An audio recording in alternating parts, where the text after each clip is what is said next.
Yo, what is up guys? Welcome back to my channel. So ngayon, dito tayo kay Boss Pong sa may car paint, car motorcycle services dito sa may Tartaria.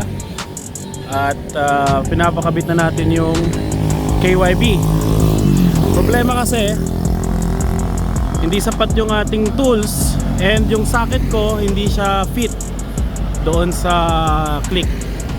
So meron sila dito mga T-wrench. Ayan, that will do the job. So dala natin yung ating Yamaha Dragstar.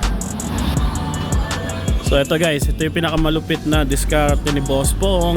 Hindi mo na kailangan tanggalin yung mga bearings dyan, gas tank. Ayan o, dyan na tinanggal yan. Yan ang Boss Pong namin dito, boss. Dito po.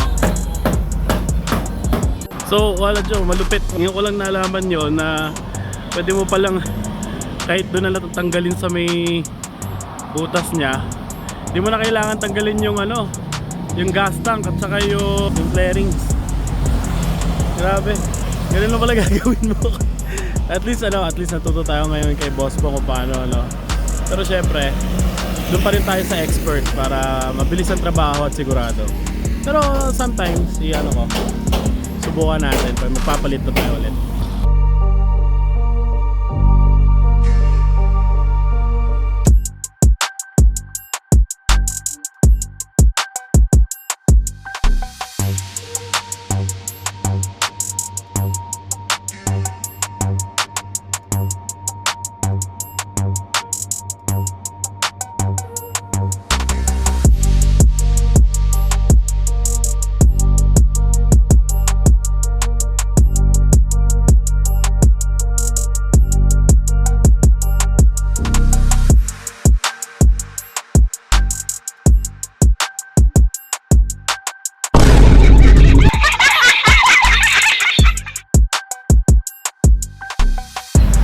Okay, so dun sa YSS na diskartean ni Boss Pong, natanggalin yung shock dun mismo kahit hindi natanggalin yung tank at saka bearings. Pero in this point na kakabit na natin yung KYB, medyo makapal pala yung female niya or yung sa taas, kaya ang mangyayari tatanggalin din yung gas tank at saka yung bearings.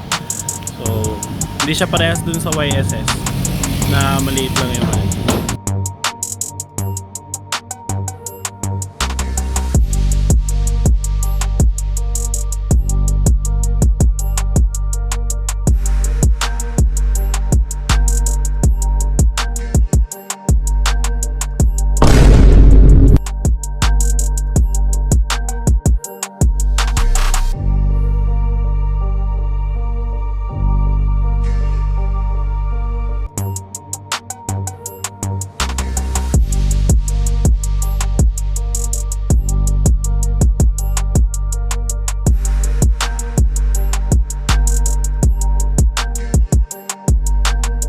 Okay guys, what is up and welcome back to the video. So ito guys, tapos na, nakabit na ni Boss Pong yung ating bagong KYB heavy duty shocks. So guys, grabe, worth it siya sa price, worth it siya sa pagbili ko sa kanya kasi ang lambot guys, siguro dahil nga sa 95 kilograms ako, so hindi siya matagtag.